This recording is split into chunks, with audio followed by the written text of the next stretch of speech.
Now we're reflecting on Man City 3, Liverpool 0. Top-notch performance from Pep Guardiola's team in his 1,000th game as a manager. But for Arne Slot, 5th league defeat of the season. Unbelievable, really. Yeah. For the stuttering champions. He began his interview with Alex Crook by discussing Virgil van Dijk's disallowed goal at 1-0.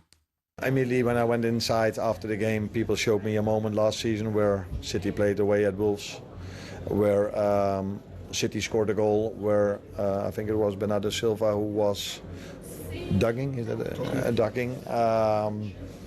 and they allowed that goal. The VAR said, come on, take a look.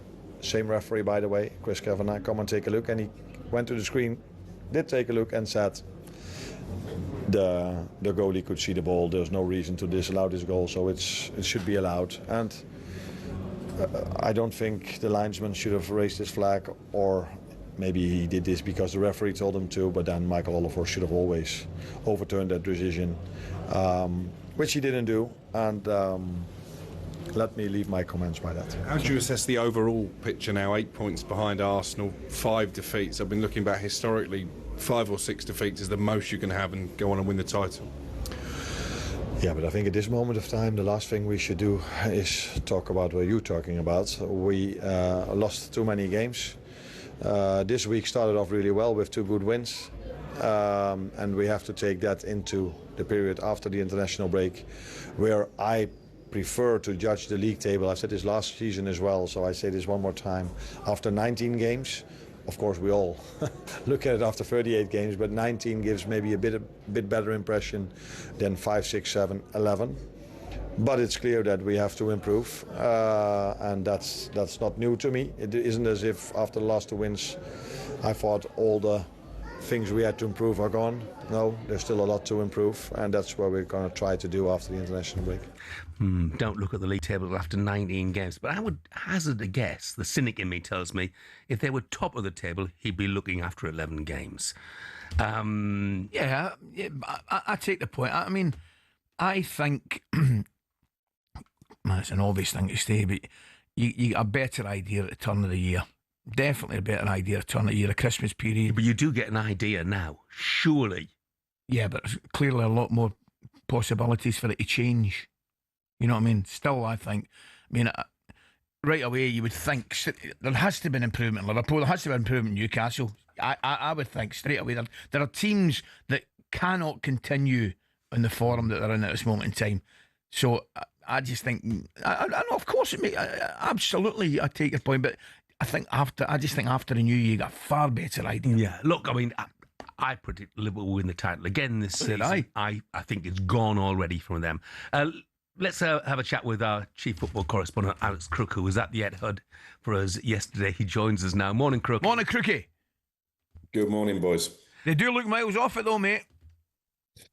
They do. I've got to say I was shocked by their performance, particularly in that first half. As Arne Slot himself said there, they had a good week in the build-up to the game, clean sheet and 3 points at home to Villa. Really good performance against Real Madrid, and you expected them to kick on Liverpool, but they were second best, almost right from the first minute. I thought Jeremy Doku was outstanding, really set the tone for Manchester City. Erling Haaland misses that penalty, but you can't keep a great striker down, and he responded with a terrific header. And to be fair to Arne Slot, he didn't make any excuses. I agree with him. I think Virgil van Dijk's goal probably should have stood, but I don't think it would have changed the outcome. No. Because I think City still had a couple more goals in them. And I'm with Jeff. I've been looking back through the recent record books. I think only twice in the last 15 years have a team lost more than 5 games in the Premier League season and gone on to win the title. That was Manchester City on both occasions. Blackburn hold the record back in 1995, 7 Premier League defeats. So they've got no margin for error, Liverpool. And on what we've seen over the opening few weeks of the season, do we really believe they can go 27 games unbeaten? I don't. I think the title has already gone. Do you think, Crookie, there's an element here of this is a hangover from last season and people are finding it hard to go again? You know, Salah and Konate, Robertson, all miles off their best. Do you know what, Jeff? I got a bit of stick for this, but I remember I was at the Cheltenham Festival in March and I put it out there when I was on air with Jim White and Troy Deeney that wasn't a great Liverpool team. They wouldn't be remembered as brilliant Premier League champions, that actually they were benefiting from circumstances. Manchester City had a massive drop-off. Arsenal were struggling to score goals. this is a stronger Premier League now. You look at how congested it is at the top end of the table. So I think to win the title this year, you really are going to have to be a class above. So I think there's an element of that. I think obviously they made a lot of changes over the course of the pre-season. Florian Wirtz was decent against Real Madrid in midweek. He was anonymous yesterday. Konate is really struggling. I've written a piece for the talkSPORT website actually saying that his performance was a case for not extending his contract when it expires in the summer. And answer me this, Ali. Alexander Isak, the most expensive player in the history of British football. I know he didn't train with Newcastle during pre-season, but how can you get yourself into a situation in 2025 when, you know, players are at the peak of physical fitness, that he's not fit enough to come on when his team were chasing a game away from home against Manchester City? He was left on the bench. Yeah. I was astounded by that. That's I've got to say that's absolutely bizarre, because the one thing you do, you know, if he comes to the club, Crookie, you say, right, I'm ruling him out for whatever it is, the first 2 or 3 weeks of the season, and I'm just going to work on his fitness so he's, you know, once he does get going, you know, he's off and running. No, I'm with you, mate. That was a strange decision. Obviously, with what you're saying there as well, I would take it that, and I'm probably thinking it myself, it must be a really bang average Real Madrid team as well then, because I thought Liverpool outclassed them in many ways during the week.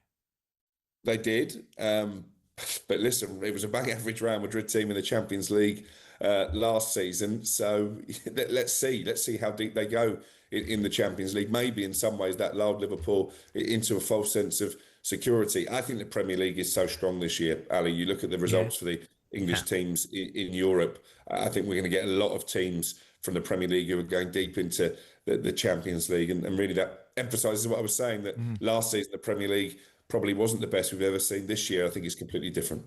And forgive me for banging on, but Real Madrid's performance at Anfield, that could have been down to the fact that they knew don't matter a jot whether they won or lost, because they'll still go through. Obviously, also dominating the back pages is Manchester City's win over Liverpool. On the back page of the Mirror, they think it's all over. But let's focus on the Liverpool aspect of things. Do you not like that one, Jeff? No. Oh, I quite like that. You not like that?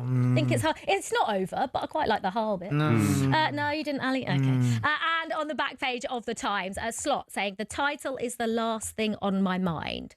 I suppose, Ali, what is the thing on Slot's mind? Just turning Liverpool's form around? Yeah, absolutely. I mean, well, what can we say? They were excellent against Real Madrid.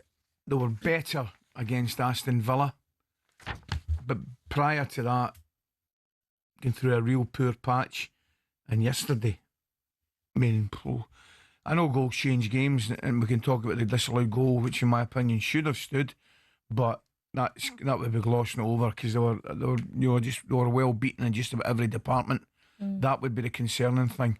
There wasn't really any period during the game where you thought they were in it. They looked, like you were saying, Crystal Palace looked a little bit. I thought Liverpool looked a little bit tired and off it. Look, miles off it. Yeah. And when Arnie says afterwards that the second half performance was better, well, doesn't matter, because you've lost the game. Game's finished. You know, all City are doing then is just wanting to contain a bit, you know? Yeah. It's always Mercer was used to say to me, you know, teams who play when they're 2-0 down, it's easy to play when you're 2-0 down. You know, the game's gone. So I just think, looking at them, I thought they would be better when Gravenberch's come back, but I mean, it's all over the pitch. I mean, Konate doesn't look, the goalkeeper as well, clearly. I don't think so. He's no Alisson, is he? Not at the moment, anyway. No, he's not. Well, he's not. I don't think anyone is Alisson. Not the same quality. Konate would be a concern. It's amazing. The one player they look as though they're missing is Gay, the one that they've got in the Yeah. He's the one they look as though they're really missing. McAllister's come back in. He's been out in and out. There's been no real level of consistency. Even at the start of the season, Jeff Oliver, when they were winning games, I don't think they were winning them convincingly. They weren't playing well, were they? They were scoring late goals. Yeah. So, yeah, there's problems there. And look, we will obviously talk about the new signings. I mean, Florian Wirtz looked like a little boy lost yesterday. No, I get it. But one thing that had me completely scratching my head is you're losing 2-0 as you at the time. And Ekateki's been one of the few successes this season. Look, he hasn't had a kick. Yeah. He hasn't had a kick, and I get that. But there were plenty of them who hadn't had a kick. But you're chasing a game, and you take your striker off. And I did not understand that.